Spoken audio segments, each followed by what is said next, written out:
The candidates were sort of asked to respond to some written questions if they wanted, sort of get to know you questions, understand a little bit more about their candidacy ahead of this meeting. And so, some of them responded with those questions. And so I'm just gonna drop some links to that information in case you haven't had a chance to review it. And let me know if you have any questions. I'll put those in the chat.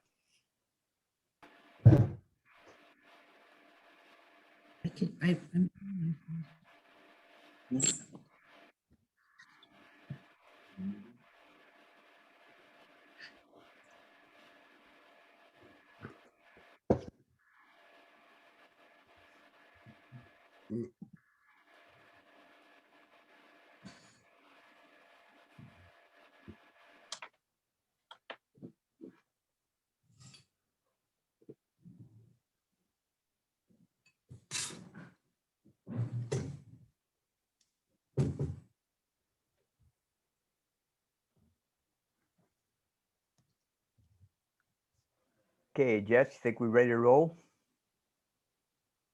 I think we are. Okay. And then Julie, I saw put a comment in the chat pod, so we'll have a public comment period here in a couple moments. Yep, I'll be making that announcement here. So anyway, just everybody, if you would please just mute if you're not speaking, so we don't get any background noise of kids or cats or dogs. We love them all, but sometimes they interrupt the meeting at the wrong time. So thank you very much for doing that. Okay, I'll now open the general meeting, our general elections meeting, May 11th here, 2021. I'm Dennis Hebert, the current chair. I'd like to introduce our board members. We have Devin Mann, who is currently vice chair, Emily Fox, secretary, Christina Hansberry, our treasurer, at-large members, Jessica Roshak-Turk, David Monk, Rob Fassett, Sue Luddington, and William Collins. Right now, I'd just like to do a thank you to William and Sue, who are stepping off the board right now, or I should say they're retiring from the board. William's been on for quite a while. Sue has other plans, so she's going to be leaving the board, but both of them have been just an enormous help to all of us here on the board, and with lots of issues we've had and lots of events that we've had. So really appreciate that. At the same time, I'd just like to say that Emily Fox, our current secretary, is stepping down from the secretary position to be running for an at-large seat. So just to let people know, we still have a secretarial vacancy. If anyone would like to see about running for that position, they can put it in the chat tonight, or we can discuss it later if you would like to think about it. One thing I'd like to say is that all the board members and the committee members have just devoted just a lot of time to the board and the issues in the neighborhood and helping out for the betterment of the neighborhood. And to make you remember that we do not have to be a board member to be a member on a committee. And we have quite a few committees. We have a disaster planning committee, transportation committee, communications committee, human rights, environmental stewardship committee. We have our Tugman Tuggers volunteers, which we go and help clean up Tugman Park. And we have a land use committee. And currently, Rob Fassett is heading the nominating committee because we are at that time of year. I'd like to just say right now, if anyone has a public comment, we have Julie, we know she wants to speak. If anyone else would like to put their name in the chat with the word public comment, Jess will make the announcement and call on you as you would be in the queue. Also, I'd like to say that right now, if anyone would like to be a potential candidate but has not declared yet, now would be the time to put your name in the chat and say that you would like to be a candidate and for what position. And That will be open until 7:15. At 7:15, we'll be closing the nominations for the board because we have to set up a Zoom poll, which is Jess will explain it and Rob will explain a little bit too. That's what you need to do, is if you want to be a candidate, do that. If you want to speak in the public comment, go ahead and put that in the chat and we'll get to you there. So Jess, is Julie first up on the chat? Yeah, Julie's so far the only one who said they have public comment. Okay. If you have public comment, just let me know in the chat pod, or you can give us a heads up.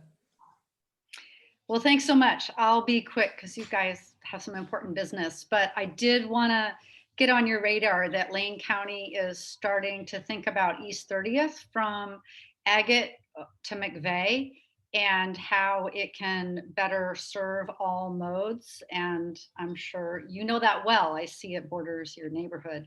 So the first thing coming up is a focus group in a couple weeks, and I'm looking for 1 or 2 neighbors who might be interested in attending that. And that's just a focus conversation with 8 to 12 folks, and that is happening on May 24th at noon. It's my birthday, so that would be really nice. And then on June 2nd is a big online public meeting, and just hoping that you might be interested in posting that information, perhaps on your website, in your newsletter. Let's see, what else do I want to share? I think you do have a transportation committee, and I would love to chat with those folks if they're interested and am available to do that. And I'll just stop. I can take 1 or 2 questions, or you could say, hey, thank you very much, we're moving on. It's all good. Thanks for your time. Okay, thank you very much. I see that, yeah, that's great information, Julie. And I think that the Transportation Committee has gotten in touch with you. At least I sent them your information. And I'll be sure and get in touch with them and see about posting that on the website, and we'll be getting that on the Facebook page. So we'll put it out as much as we can, because you're right, it borders our area, and heading in and out of town in Springfield, that's our main route to go on. So we'd really like to be apprised of what situation is going on with the county plans to do with it. So thank you so much for the heads up on that. All right, thanks much. Okay, Sue, you've raised your hand. Is that you have an issue here, or? I don't, no, I just wanted to say thanks, Julie. Do you work for the county? I don't. I Okay. am part of the team that's supporting the county and doing the work. I do public involvement in town, and Tool Design is a firm out of Portland that's running the technical analysis. So it's a combination of county staff and Tool Design. And they do specialize in bike ped, alt mode work. So it's exciting to, bring their experience from other communities in. Right on. Thank you. Okay, great. Next, I see Sandra Bishop is in the queue. So Sandra, a little comment from you? Yes, hi, thanks. I wanted to just give a little bit of an update on the eWeb project, building the water tank or tanks up at 40th off of Patterson. During the month of March, the general manager of eWeb precipitously decided to build 2 tanks on this site rather than 1. It's going to have a massive impact for the neighborhood. The original plan was to build 1, these are very large water storage tanks, 7.5 million gallon tanks. The idea is to build 1 here, and then that would take about 2 years of construction, including blasting bedrock down 20-some feet, hauling that out, clear cutting the trees on the site. And so the few of the neighbors were trying to get eWeb to move the original siting from the extreme east corner of this property to a little bit to the west in the saddle of this ridge because they need the height, but they we're going to have to cut 200 some trees. So in response to our very rational arguments for moving this tank location, the manager decided, oh, well, never mind, we're just going to build 2. It's really crazy. It's going to extend the construction period for a year and a half, at probably a year to year and a half. So instead of a 2-year construction period, it'll be 3.5. So there'll be trucks going by Tugman Park that whole time. And it's just crazy making. So we're asking people to really get a hold of eWeb and ask them to please build 1 tank here and stick with their original long-term plans to then build at College Hill and then at Hawken Heights, rather than build all of the capacity in South Eugene, which is way over capacity for this part of town. So please get a hold of eWeb. Thank you. Okay, thanks a lot, Sandra. And just let anyone know, in case they don't know, is you can go to the eWeb site, just type in eWeb, it'll take you to their homepage and click on, I think it says water storage projects, and you can see everything more than you wanted to know about the projects. But it's very interesting in that how they're having all these different projects kind of dominoing in series, and it's supposed to not affect our water or our water quality at all, but it's quite a large project, so we hope it goes without a glitch no matter how it goes. But more information is there, so go right ahead and go to the eWeb site and look for the water storage projects, and they got bells and whistles and pictures and all kinds of stuff there. So Dennis, can they also access the recording of our March 9th general meeting where eWeb gave a presentation about the project if they weren't there to view that? I don't know whether, I think that is on the website, but I'm not sure. I'd have to check. It seemed like I saw that on the website under meetings a couple of weeks ago. I think so. I'll drop a link in the chat. Okay, great. Thanks a lot, Rob. Okay, Consular Keating, are you somewhere in video land here? I am. Yep. I'm at my place with some cyberspace issues, so apologies for hopping on a little late. That's okay. You're just in time if you're ready right now. I am. Thank you. Okay. So last night, City Council received the first of several overviews of the Community Safety Initiative that was passed in 2018 and forthcoming implementation and allocation of resources. I continue to press about mental health and crisis intervention investments, supporting de-escalation services like Cahoots. Top line takeaways from last night's CSI survey report include broad community support for increasing response time, community policing, a community policing model that's responsive to the needs of different cultures, and an alternative to calling 911 when there's a mental health crisis. As you may have heard, 3 city councilors were victim to graffiti tagging, including anti-police rhetoric at their homes. While I was not one of the councilors who were targeted, I stand with the mayor condemning such intimidating tactics, especially at one's domicile. And finally, for the sake of time, as I reported to the Southeast Neighbors Board last week, I recently toured with Eugene City staff and Willamette River Keepers and Councilor Groves, all of us fully vaccinated, by the way, did a 4-hour tour along the Willamette River. We got on at Island Park and we got off up by Beltline. And I witnessed amazing work, inspiring work, repairing damaged habitat along the Valley Riverside in particular. However, there is a severe humanitarian crisis, houselessness crisis, addiction issues. I witnessed hundreds upon hundreds of needle caps, and an environmental crisis along River Left, right just upriver from Roaring Rapids, where the Union Pacific property exists. What I saw is an unfortunate situation in which UP has put in about 3 or 4 unauthorized roads, illegal pathways, and they periodically, however, once or twice a year, will go in and bulldoze the riparian zone and disrupt habitat and vegetation, compact the refuse. So there's a for-profit company that's operating with unchecked, and when the river rises, because the river hasn't really risen yet. When it does, there is a massive amount of garbage and human waste, and needles aplenty that will go into the river. I call on the Southeast neighbors to join me either May 29th or June 5th as opportunities to take direct action with Willamette River Keepers.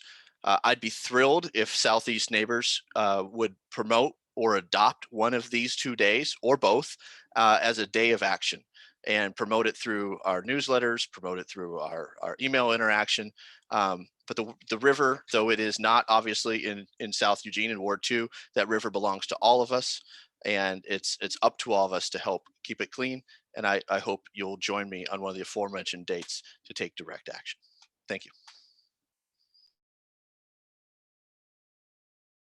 Okay, thanks so much, Councilor Keating. Yeah, you know, I ride around here and walk around the neighborhood, and boy, we got a heck of a lot of drift boats in the neighborhood. It'd be really nice if we could get some of those people energized and get them, and even make it like a family kind of outing, you know, and to go out, because I know myself, I've floated the Mackenzie quite a bit, but I've never done the Willamette. So I'm sure it would be a good eye opener, and probably find some good fishing spots along the way. So it would be twofold there. I kind of like that. Thanks, Dennis. I see some questions, so I'm going to put my email and my cell phone in the chat so folks can reach out to me directly. And last time we gathered, I may have put a decimal or a period or a point in my email, so I may have floated an inaccurate email, but I'll be sure to put my right city email. I'll put my personal email and my personal cell phone if you'd like to follow up. Yeah, if you'd please hold your questions. And if you have questions for Matt, please go ahead and text him, email him, whatever about it, if you'd please. Linda, do you have something urgent? Can't hear you, Linda. You're muted. Just a comment about Cahoots. In years past, Cahoots had their own phone number and it worked really well. And then they changed over to the police phone number, and then the police decide whether they send Cahoots or not. And there's oftentimes situations that I have reported that I'm sure would be just Cahoots and not involve the police. And I was told when I asked that they did that because of funding, Matt. So I don't know if that's true and if that can be changed, but it worked really well when people could contact Cahoots for non-police situations. Okay, thank you, Linda.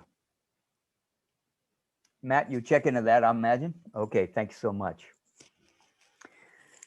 Okay, so Rob, you ready to take things over here?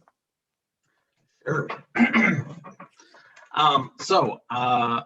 As you know, tonight we're having elections for the Sen board. I didn't see any floor nominations in the chat. So we're having elections for 5 positions ultimately. First, for the chair position is open. That's currently occupied by Dennis Hebert, who you've been hearing, and he currently has no opponent in running for the board. But we're going to give the candidates 5 minutes here to speak a little bit on their candidacy and kind of say whatever they want you to hear before we vote. So I was going to start with the chair position. Dennis, you have 5 minutes if you'd like to make any comments ahead of your unopposed election. All I'm going to say is that it's really been a privilege to work with the board that I've worked with the past few years. We have some people that are seasoned veterans, and we have some people that have just come on board. And it seems to be quite a good mix that we have and that we will continue to have. And just in the tenure that I've been here, we've probably doubled the amount of committees that we have. And we've really gotten a lot more participation from outside of just the board. And that's something that I cannot stress enough, is that, you know, if you don't want to be on the board and do the, you know, hopefully not too long before we'll be done with Zoom meetings, but there's just a lot of issues in this whole town, and we have a lot of issues in the Southeast neighborhood that need to be worked on. We have lots of committees, but we're still open to more committees. I mean, if we have people that are passionate about a certain issue and want to see about getting something done, we are like a liaison. We will help you get in touch with whoever you need to with the city to work things out and get things going. And if you'd like to lead a committee, we will put out emails to the neighborhood and put it out in our newsletters when we put them out that you would like to form such and such a committee. And we're willing to work with everybody and pretty much just about any issue. So please keep that in mind. And I really thank you for your support. And hopefully I'm unopposed because I'm doing a good job. So we'll just see how this rolls this time. And like I say again, thank you very much for allowing me to be your chair. Thanks, Dennis.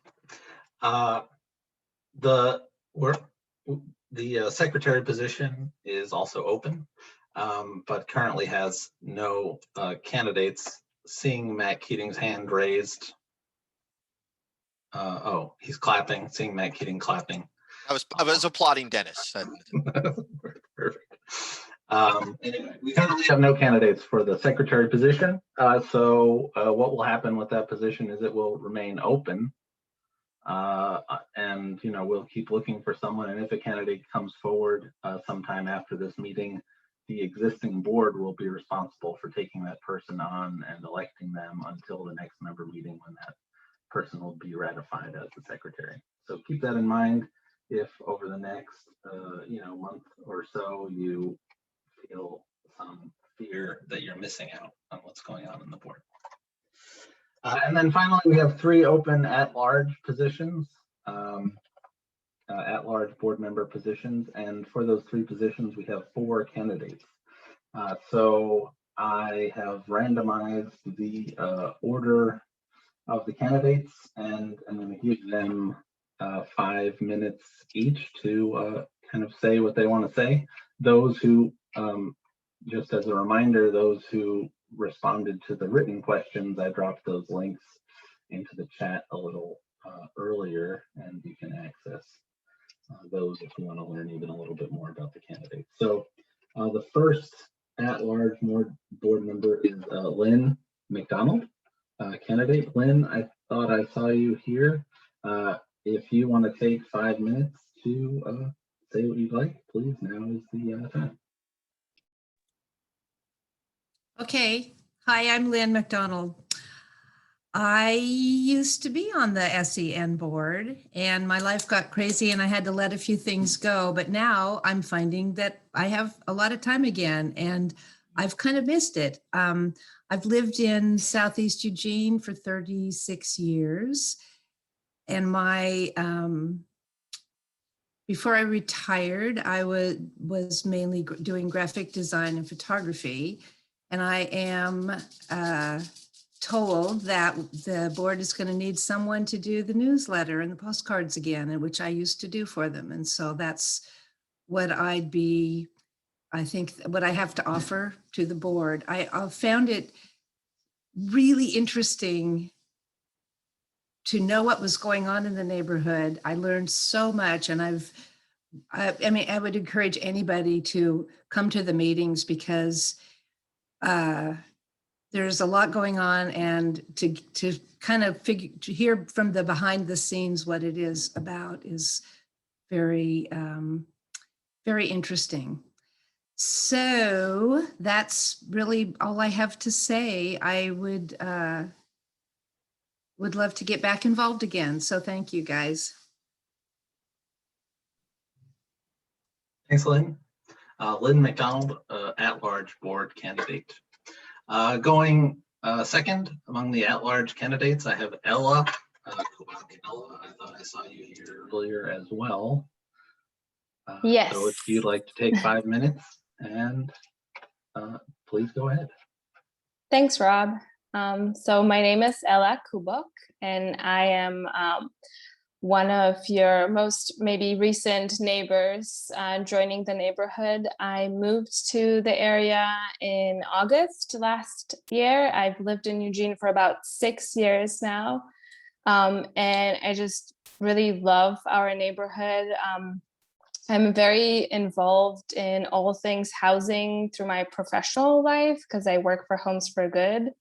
And I work with a lot of neighborhood associations, and I always thought, like, what fun would it be to be on one, actually?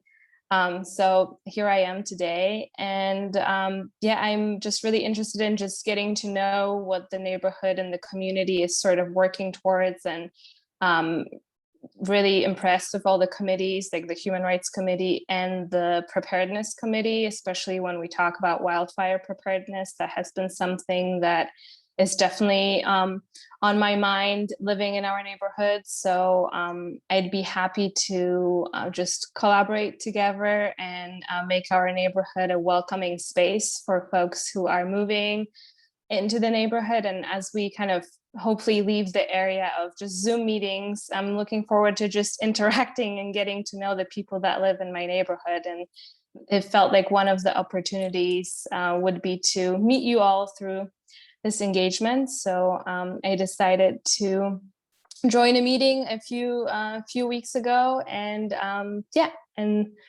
I wrote, I guess, some of the answers to the questions that were posed, so you can read my answers. I won't take too much time, but thanks for being here and nice to meet you all. Thanks, Ella. Ella Kubak, candidate for an at-large board position. Third in our set of 4 is Emily Fox, current secretary and at-large board candidate. Emily? Are you muted, Emily? I've lived in Eugene long enough time to have seen the population more than double. I've worked as a private music instructor and I've taught music and movement to young children. Half of my time in Eugene, I have rented my home, and the other half I've been fortunate enough to own my own home. You could say, I've looked at home from both sides now. Well, all kidding aside, I think this has given me a greater understanding of 2 issues close to my heart: affordable housing and neighborhood livability. Having served on the board for 8 years, I've learned many things, like half of Eugene rents their homes and 1 out of 5 people live in poverty here in Eugene. Our housing stock is already very low, and with House Bill 2001, Eugene will be required to build a lot of new housing. However, the cost of renting new homes will be higher than that of renting an older home that might be demolished due to new development. I'm concerned how people are going to afford these higher rents, and that more and more people will become unhoused. I know we need housing for all kinds of income levels, and I also think it's important to protect the livability of neighborhoods and keep them green on many levels, such as asking the city to create regulations that support space and light for gardens, solar lighting, larger lot size so our infrastructure like schools and roads do not become overcrowded. I think it's important for neighbors to come together and speak up for what they would like to see, whatever that is. On June 3rd at 7 p.m. you will have such an opportunity at a municipal town hall. This is all time first with the city and the county collaborating. It's called Housing and Human Services, and you'll probably hear more about that. We'll have it on the website. Having been the secretary for SEN board for 4 years has helped me become well acquainted with current issues in our neighborhood, like trying to get back bus routes, wildfire danger, block captain program for disaster preparedness. As Dennis said earlier, I see the board as a place where the city can help neighbors understand information, and also concerns of the neighbors can be amplified for the city to hear. And if the board's not able to take on an issue due to lack of information or feeling like it's not within our parameters, we will try to support you in being able to make your concerns known. I think Sandra Bishop is a good example. She was telling how her end of the neighborhood feels about 2 tanks being built.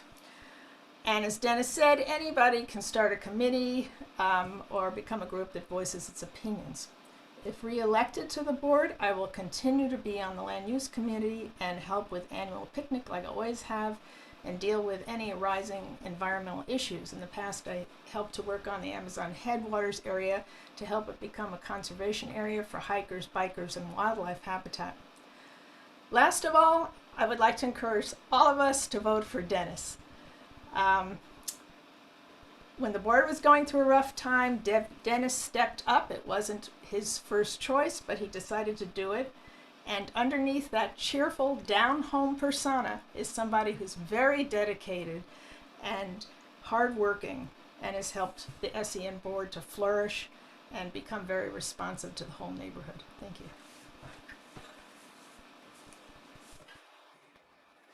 Thanks, Emily.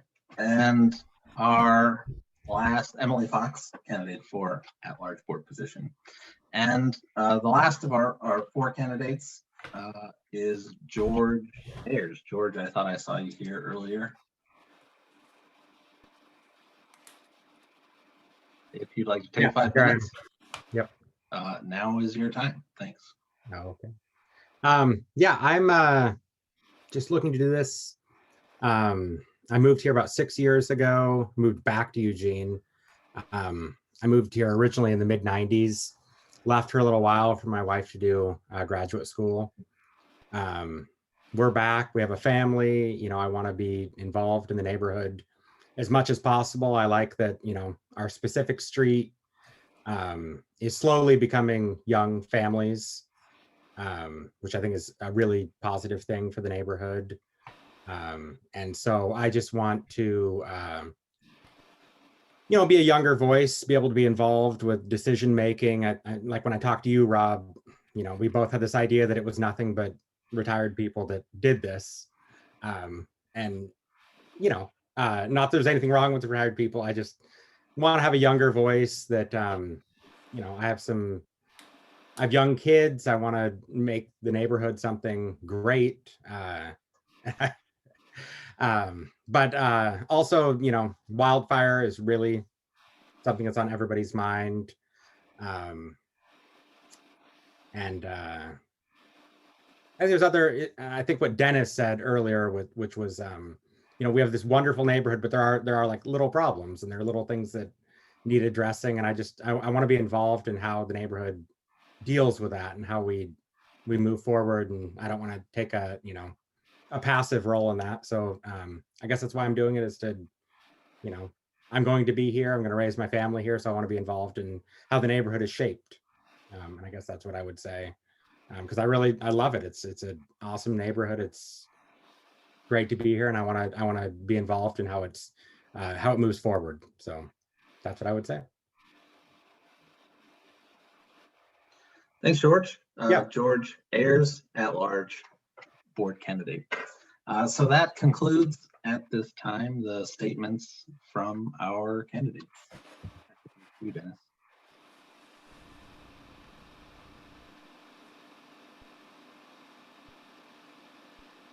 Okay, I'm unmuted now. Okay, thank you very much, Rob. Thank you to all the candidates that are running. And now I will turn things over to Jess. Jess, you out there in Cyberland? Oh, Sue, you have a question? I do. And I apologize if this is inappropriate to ask at this juncture, but before we vote, is it reasonable to ask if any one of the 4 candidates for at-large is at all interested in the open secretary position? I think Or- that's totally appropriate right now if you would like to do that as a board member. Wait, are you, not me? Oh, not you. Of Oh, course okay. not. No, I'm sorry. One of the 4 candidates for the 3 open at-large positions. Positions. I just thought perhaps might they want to consider the open secretary position if that was an Yeah. option. Yeah.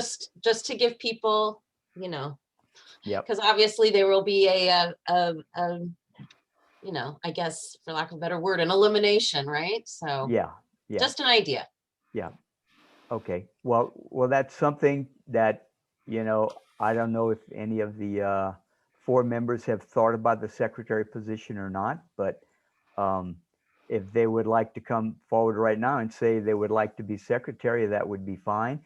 If perhaps after the election, one might want to step forward as secretary, I really don't know, but we'll just, Rob, how do you feel about that? Since you're the nominating chair.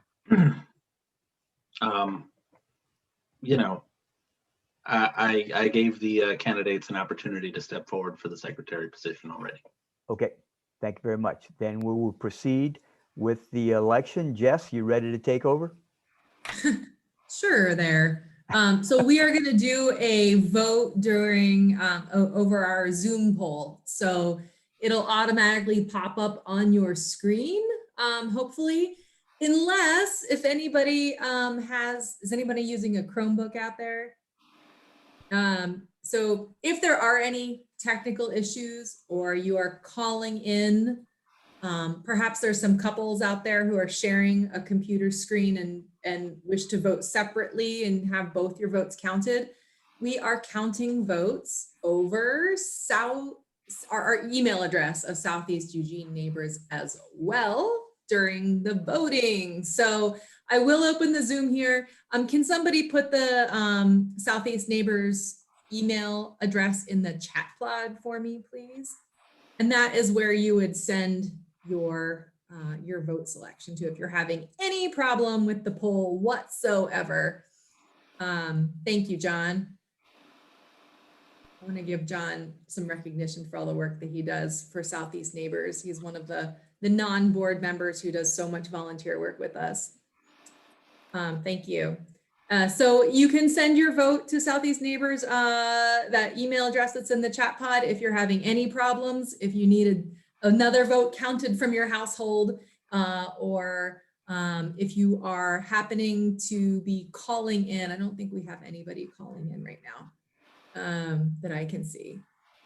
So I'm going to open the poll and it'll remain open until Dennis says for me to close it. And I believe by the end of the meeting, we should have some results that we can share with you. All right.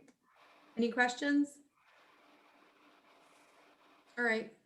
I will launch the poll. Since we aren't having a secretary position, I took that question off. So you will be voting for, you'll be choosing 3 of the candidates in the first question, and then you can either vote for Dennis or you can vote for not Dennis in the board chair position. Thank you.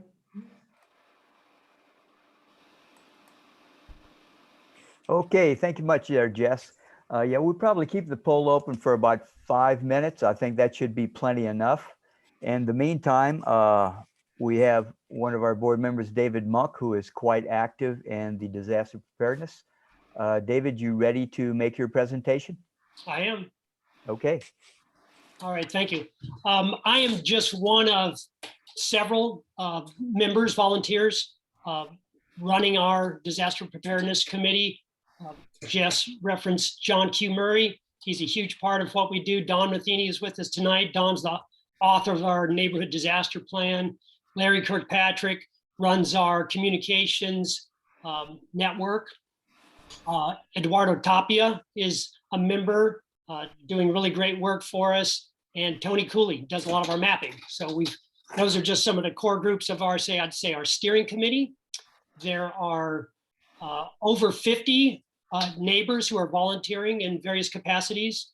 They've all committed to organize their nearby neighbors into what I'll call mutual support teams. So in an emergency, whether it's ice storm or a disaster like an earthquake, we want neighbors to be able to count on each other. So that's what those 50 folks do, and they participate in a monthly radio check-in. We're concerned with, certainly in an earthquake, that we would lose landline and cell phone communication. So we practice on a monthly basis our radio communications, and we have a direct line to the city's emergency operations center through our ham radio operators. So we think we're pretty well organized in that regards, but we need to practice more with the city, certainly. I would tell you that in terms of preparedness, we really encourage every individual, every household to prepare themselves to be without power, food, water for weeks. If we had a major earthquake, it could be months without running water, without electricity. So to whatever degree you can store food and water, cycle it through your regular shopping and your dietary needs, that's the way to do it. Store as much as you can. And that goes, that applies to so many different emergency and disaster situations. So whether it be a wildfire where you might have to evacuate and leave your home for days, if not weeks, whether it's an earthquake, the pandemic, some people left the community. So it's really important to have all those preparations, your meds, and have those things in a go bag. I wasn't the only one on September 7th of the last year who had my go bag at my front door. Chief Heppel told us, fire chief told us, that he felt like if that wind would have continued blowing for another 5 hours, they would have been fighting fires in South Eugene. So you can see what happened in Talent and Phoenix. Wildfires do happen in urban settings. And if we have dozens, if not hundreds of house fires, our fire department will be overwhelmed. So it's really incumbent upon us as neighbors to be looking after each other and to be prepared ourselves and to practice our evacuation planning and other things with our families, to do it repeatedly. So in terms of wildfire, there's a new group of neighborhood leaders, volunteers called the Eugene Wildfire Preparedness Coalition. A bunch of us in our neighborhood who are involved in preparedness, disaster preparedness, are volunteering with that group. The city council has scheduled a work session. I believe it's May 24th now is the work session for the council to really review what the city is currently prepared to and has the capability to do. We think there's a lot more they need to be doing. I don't know if you all followed the campfire in Paradise, California, one of the best organized communities in the country. They practice evacuation. People were really well organized, and yet that fire happened so fast and the wind blew it so quickly that it was chaos. So it's something that happens, and it seems like these easterly winds may start occurring further north all the time. That the phone winds that come out of the east are exceptionally dangerous. Santa Ana's down Southern California. So that's something we're really concerned about, and I think we have to prepare for. And so in this Wildfire Preparedness Coalition, we were tasked with and written into a grant to identify 100 South Eugene, not specifically Southeast Eugene, but South Eugene residents who were interested in an assessment of their property to determine what kinds of fuels reduction work might be appropriate for them, the kind of things they could do to their home as well to hopefully allow their home to survive a wildfire should it blow into the community. At this point, John could speak specifically, but I don't think it's necessary to give you an exact number, but we are over 360 residents who have contacted us. And we're probably a group of, I don't know, 8 or 10 volunteers doing various things, just like our neighborhood board. We have multiple committees. So we're a little overwhelmed with the response we got. Many of you may have received a postcard. We sent postcards to a lot of Southeast neighbors, to Churchill neighbors, Sheena neighbors, Laurel Hill Valley, Fairmont, et cetera. So what we're now going to do is provide these assessments. There's only a few of us who are, what I'll say, qualified to provide these assessments, to come to someone's property, to outline what the recommendations are. And of course, it's totally up to the property owner what they do. And one of the first times I participated in something like this a few years ago, I was under a misconception about what it means to create defensible space around your home. And so I want to encourage any of you who are hesitant to seek an assessment for your property, not to worry. It's not about cutting all your trees down. In fact, large trees are a benefit because they keep your property cool and shaded. They block embers, wildfire embers that are blowing in. So big fir trees are a good thing. If they're hanging over your house and they have lots of low limbs, not so good. So it's a matter of limbing things up, taking out vegetations like juniper and cedar that are very flammable, getting those things away from your home especially. So we're going to be doing those assessments this summer.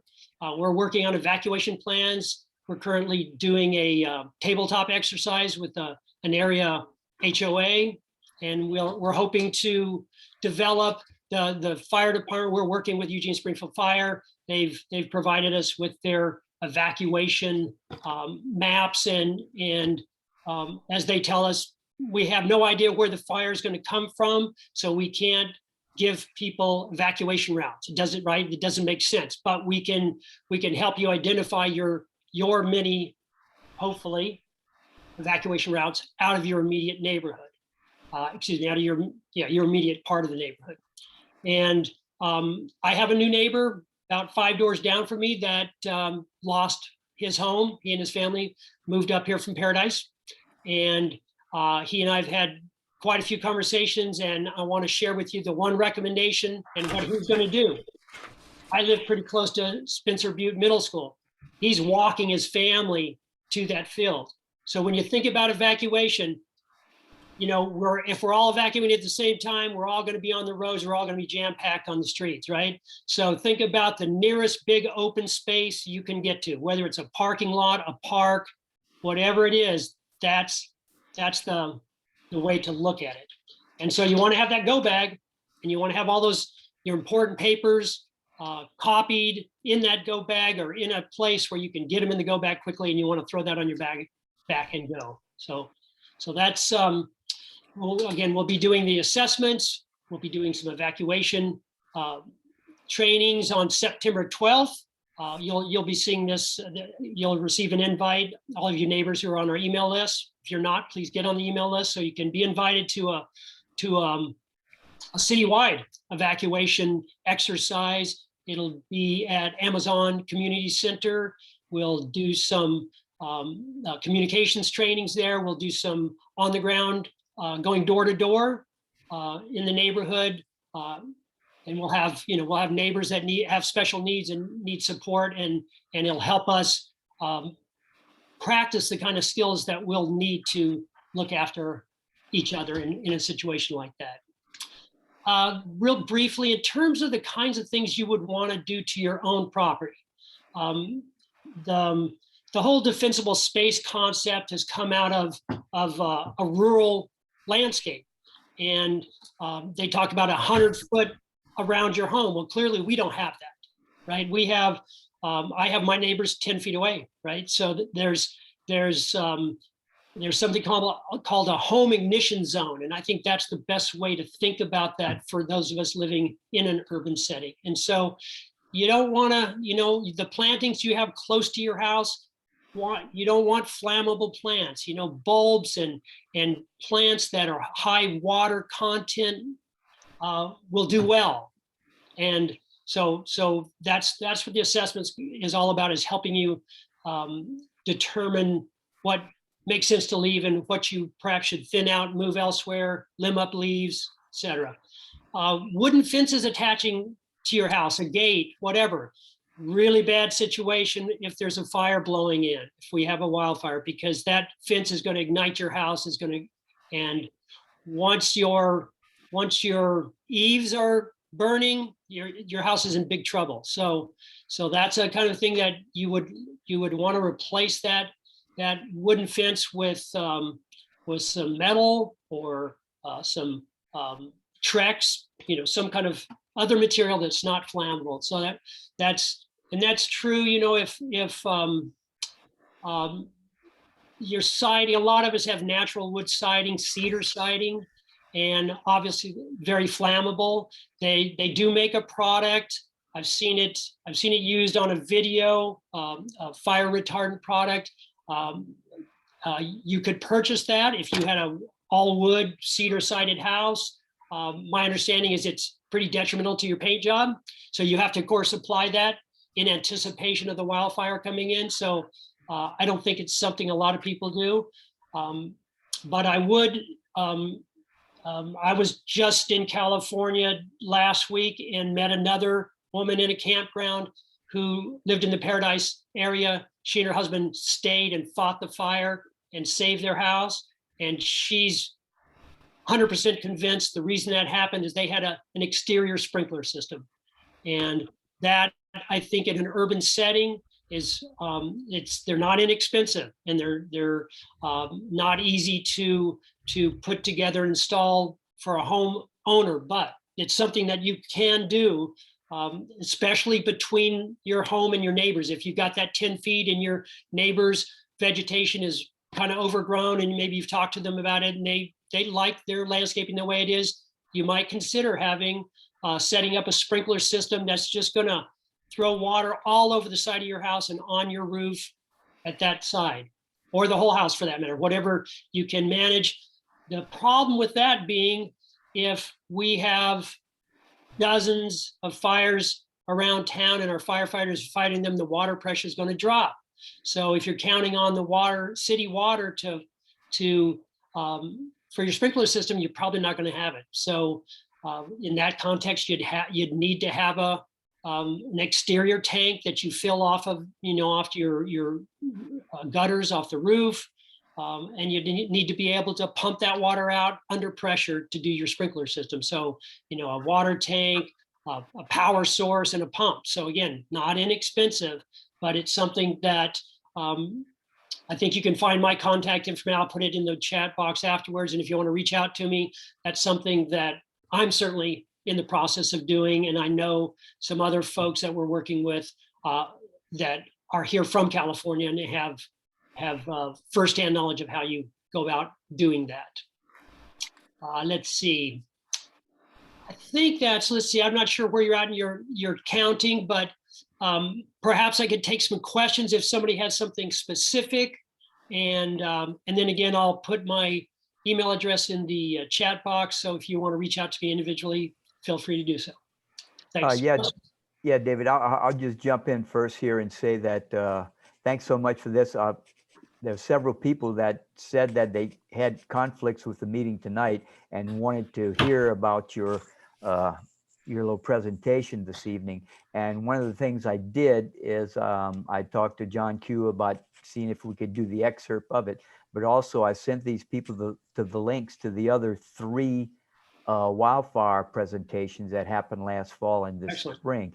And if John Q would please put those in the chat for people in case they want to see those, because one of the persons I sent it to said, whoa, we watched the short version and we can't wait to see the long version, because I watched them all, and for everybody's information, it is so useful to everything that happened last year and a potential for what's possibly going to be happening this year. So I'll be quiet now, and if anybody's got any questions, go ahead and raise your hand and ask them of David. I'll see if I can find you in the view. If not, go ahead and just ask your question.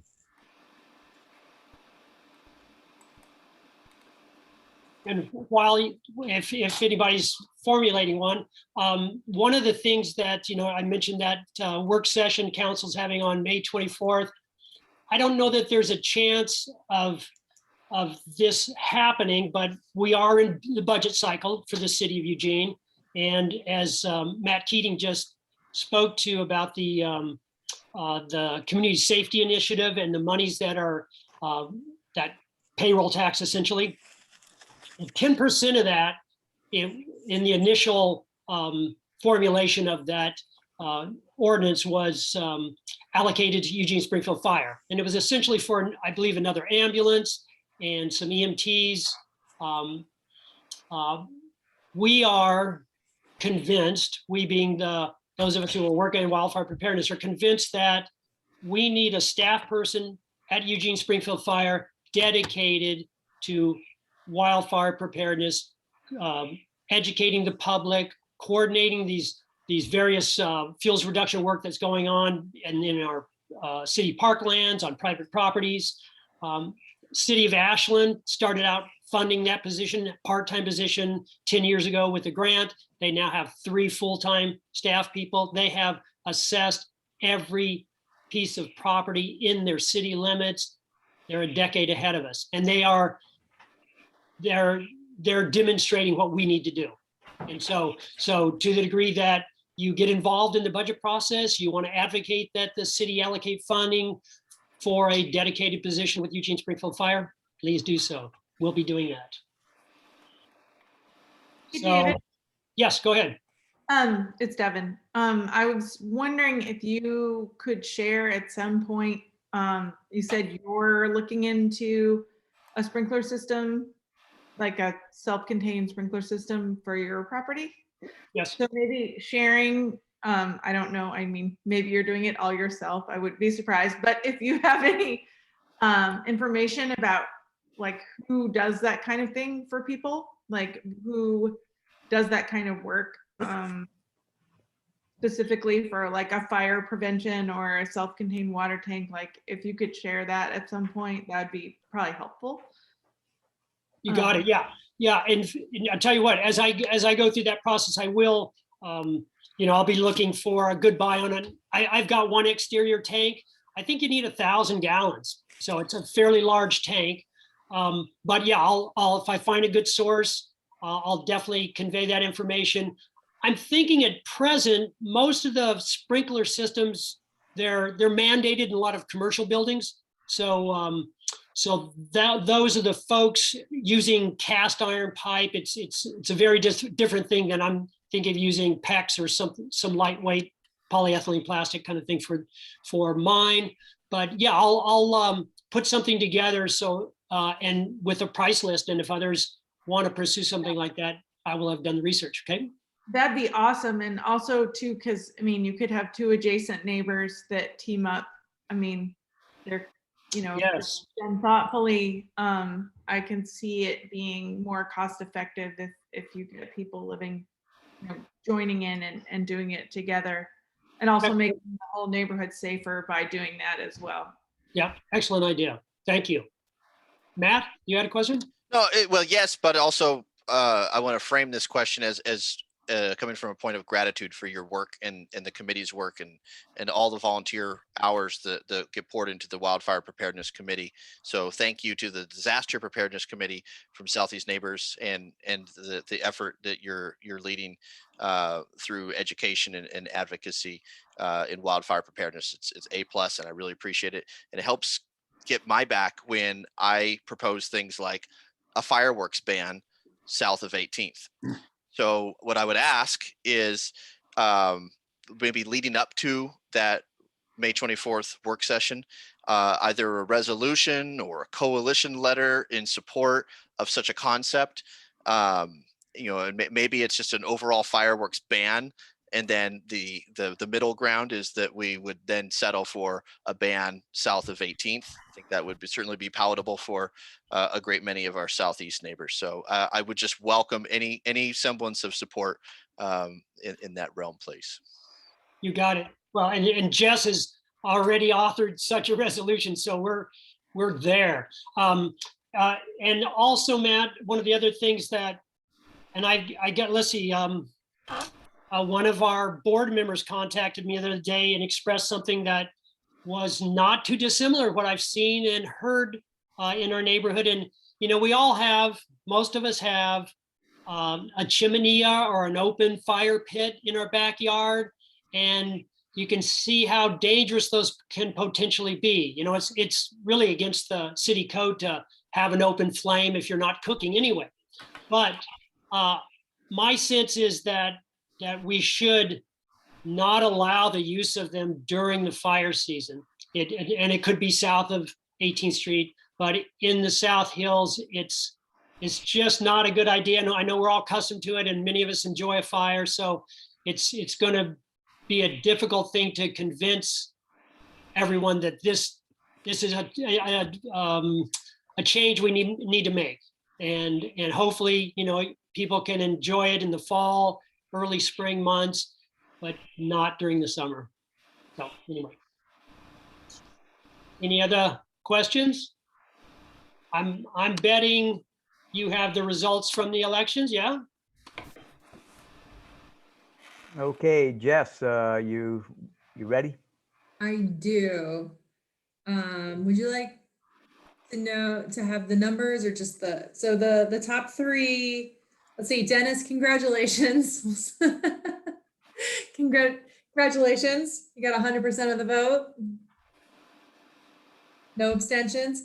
And so the top three vote getters in the at-large member seats are Lynn McDonald, Ella Kubek, and Emily Fox.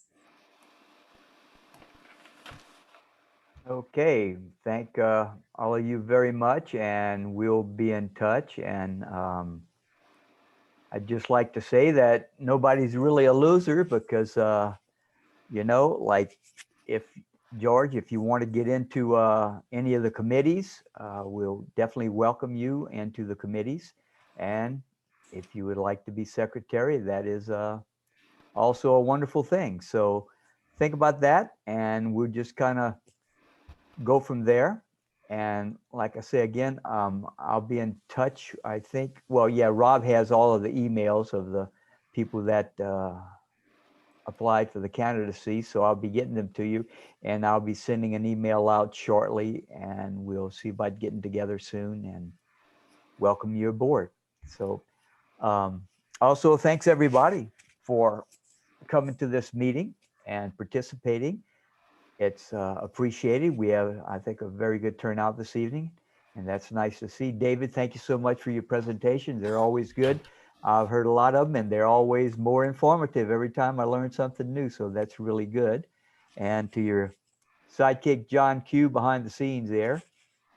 And I don't know if many people know Mr. Don Matheny, who's present here tonight, but he's also one of the main players in the disaster preparedness team. We appreciate all your work there, Don. So I know y'all have another meeting that's going on right now. So if anyone else would like to just stay around and talk with whoever's left, myself, I'm going to stay on board, and maybe a couple of the board members. If y'all have any questions or issues or concerns y'all would like to bring up to the board, now's the time to do it. Otherwise, is there any other official business that anyone sees that we need to perform right now? John, Dennis, I'd like to, sorry. Go ahead, David. Well, I just wanted to give a plug for the Transportation Committee monthly meeting coming up next Thursday, and we'll put that on the website. Jess can talk about that more also. Okay, John, David? Yeah, I just wanted to follow up on Matt's request that some resolution from Southeast Neighbors. As I said, Jess has already authored a resolution speaking to that issue in addition to other kind of fire related issues. And I would just encourage, if anybody here, part of the meeting, if you're opposed to such a ban on fireworks, would you please write something in the chat and let us know, because I'm pretty confident the board agrees with this concern and would vote to ban fireworks in our neighborhood, if not the entire city.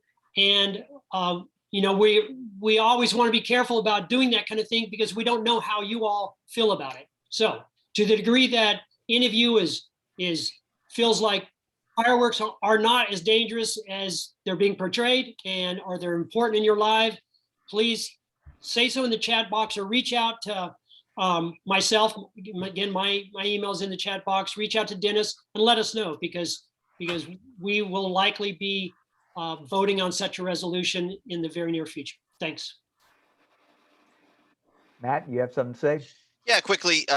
Emily alluded to a municipal town hall, the first of its kind, on June 3rd. I put information in the chat, but I want to make sure folks marked their calendar. Thursday or on June 3rd, I believe it's a Thursday evening at 6 p.m. State Representative Marty Wilde will be hosting a town hall featuring Councilors Claire Syrett, Councilor Alan Zelenka, and myself, and Lane County Commissioner Lori Trieger. And the four of us, led by Representative Wilde, will have a robust conversation about housing, implementation of HB 2001, emergency shelter and housing for our most vulnerable community members, housing at all income levels, and health and human services. And where there's overlap, and I welcome your input. It's a two-way street, and I welcome the dialogue. June 3rd, that's at 6 p.m. Representative Wilde will also be participating in the town hall that I will be hosting tomorrow on his Facebook page. I will get you, Dennis, the Facebook link if you want to send. I mean, it's less than 24 hours away for that town hall, but I'll happily send you that if it's something we want to promote on the Southeast Neighbors Facebook page. But I'll be sure to get you all the link to be able to fully participate in the June 3rd town hall as well. Thank you. Yeah, Matt, go ahead and send me those links and whatever else, and I'll see if we can get our faraway Facebook person, see if they can possibly post it out or not. Can you do that, Jess, or not? I'll put it on Nextdoor for everybody. Okay, that'll be good, and we'll put it on the website too, so that'll be good. Okay, anyone else here have something they'd like to bring up or talk about or anything? Well, I'm not seeing anything going. So once again, thanks to everybody, and y'all be sure and check out the Southeast Neighbors Facebook page. Jess keeps a good update on that. We have lots of issues that are happening. I give her at least 3 or 4 posts a week. Also on our Southeast Neighbors website, underneath the news, we have John Q is always updating things. We're getting things from the city, the county, dealing with transportation and the likes of that. Let's see. So anyway, that's all I have. If no one else has anything to say, I'll say that this meeting is done. And once more time, thanks so much, Sue. I hope we see you around town. Thanks so much, William. I know we'll see you around town. And welcome to the new board members, and we'll be in touch shortly. Thank you all so much. Have a good evening.